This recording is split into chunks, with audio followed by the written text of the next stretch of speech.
પોરબંદર શહેરમાં પશુઓ માટેના ઘાસચારાના વેચાણ પર પ્રતિબંધ ફરમાવાયો છે અને તે અંગે એક જાહેરનામું પણ બહાર પાડવામાં આવ્યું છે। ત્યારે શિવસેનાના માલધારી સેલ દ્વારા મહાનગરપાલિકાને ઉગ્ર રજૂઆત કરી અને પશુઓના ઘાસચારા માટે પોઈન્ટ નક્કી કરી આપવા માંગ કરવામાં આવી છે। પોરબંદર જિલ્લા શિવસેના માલધારી સેલના પ્રમુખ રામભાઈ કોડિયાતર સહિતના અગ્રણીઓએ મહાનગરપાલિકાને એક આવેદનપત્ર પાઠવી અને ઉગ્ર રજૂઆત કરવામાં આવી છે, જેમાં જણાવ્યા મુજબ હાલ પશુઓના ઘાસચારાના વેચાણ પર શહેરભરમાં લોકોના હિત માટે પ્રતિબંધ ફરમાવાયો છે તે વ્યાજબી છે, પરંતુ બીજી તરફ એ વાત પણ સત્ય છે કે લોકો દ્વારા નખાતા આવા ઘાસચારા પર હજારો પશુઓનો નિભાવ પણ થતો હતો, જે પશુઓ મોટી સંખ્યામાં હજુ પણ શહેરમાં જોવા મળે છે। આવા એક ધારા પ્રતિબંધથી આવા પશુઓને ભૂખે મરવાનો વારો આવ્યો છે।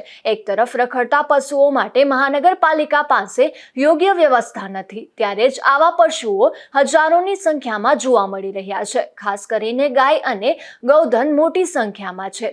ત્યારે અમારી એટલી જ માંગણી છે કે શહેરમાં ઘણા એવા સ્થળો છે કે જ્યાં ઘાસચારાનું વેચાણ થઈ તો કોઈને પણ નડતરરૂપ થતું નથી, ત્યારે આવા સ્થળો ગોતી મહાનગરપાલિકા દ્વારા પશુઓના ઘાસચારાના વેચાણ અંગેના પોઈન્ટ નક્કી કરી આપવામાં આવે અને પશુઓ માટે ત્યાં પાણી સહિતની સુવિધાઓ પણ ઊભી કરવામાં આવે, કારણ કે આ વિષય પર માત્ર પશુઓના ઉદરપૂર્તિનો સવાલ નથી, પરંતુ હિન્દુ સંસ્કૃતિના માનનારા હજારો લોકોની આસ્થાનો પણ સવાલ છે અને સાથે જ મોટી સંખ્યામાં ઘાસચારો વેચનારા લોકોની આજીવિકાનો પણ સવાલ છે। ત્યારે તંત્ર દ્વારા રખડતા પશુઓ માટેની કોઈ વ્યવસ્થા કર્યા વિના જ ઘાસચારાના વેચાણ પર પ્રતિબંધ ફરમાવી દેવો વ્યાજબી નથી। મારું નામ રામભાઈ કોડિયાતર, પોરબંદર જિલ્લા શિવસેના માલધારી સેલના પ્રમુખ અને પોરબંદર જિલ્લાના સામાજિક કાર્યકર। હાલમાં કલેક્ટર સાહેબે આપણા પશુઓ ઉપર, ગાયો ઉપર, કૂતરાઓ ઉપર ક્યાંય જાહેરમાં ઘાસચારો કે એને રોટલા કે નાખવાની મનાઈ કરી। કલેક્ટર સાહેબે આવી મનાઈ હુકમ કર્યો, પણ કલેક્ટર સાહેબને અને મહાનગરપાલિકાના કમિશનરને બે હાથ જોડીને વિનંતી કરું કે આ મૂંગા પશુઓ ઉપર દયા ખાઓ અને એના માટે દરેક વિસ્તારમાં ઝોન બનાવો। દરેક ઝોન પોરબંદર શહેર છે એમાં 5 ઝોન બની જાય એટલે બધી ગાયો, કૂતરા, બધા પશુ પક્ષી હંચવાઈ જાય। એની ગૌચરની જમીનનો પ્રશ્ન આજે વર્ષોથી થતા છે, એનો પણ કોઈ પ્રશ્ન બતાવતા નથી।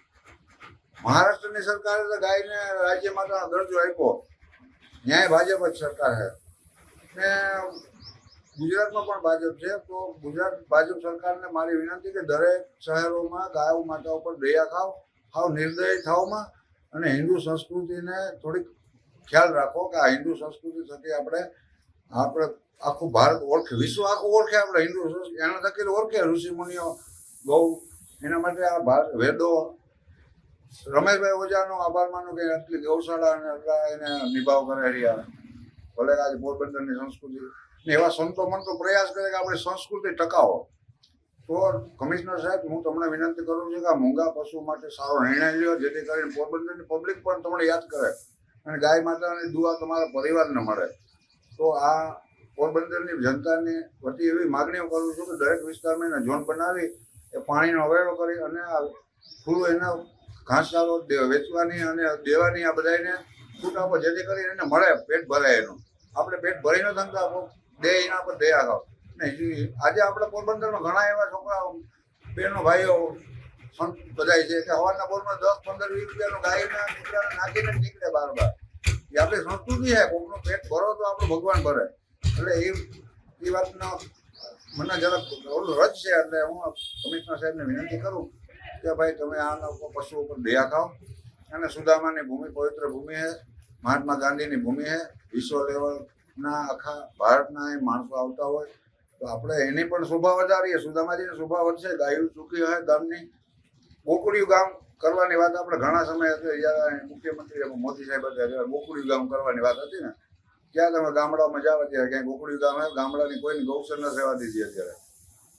એટલે તંત્રને મારી વિનંતી કે આ સંસ્કૃતિમાં અમૂલ્ય છે, એને બચાવો। પશુઓના આહાર માટે ઘાસચારાનું વેચાણ જરૂરી છે, ત્યારે શહેરના તમામ વિસ્તારોમાં પોઈન્ટ નક્કી કરી આપવા માંગ કરી અને શિવસેનાના માલધારી સેલ દ્વારા જો આ મામલે યોગ્ય નહીં થાય તો આંદોલનની ચીમકી પણ ઉચ્ચારાઈ છે અને વધુમાં જીવદયા પ્રેમીઓને પણ આ લડાઈમાં સાથ આપવા અનુરોધ કરાયો છે. નિપુલ પોપટ સાથે અશોક થાનકી, ગુજરાત ન્યૂઝ, પોરબંદર.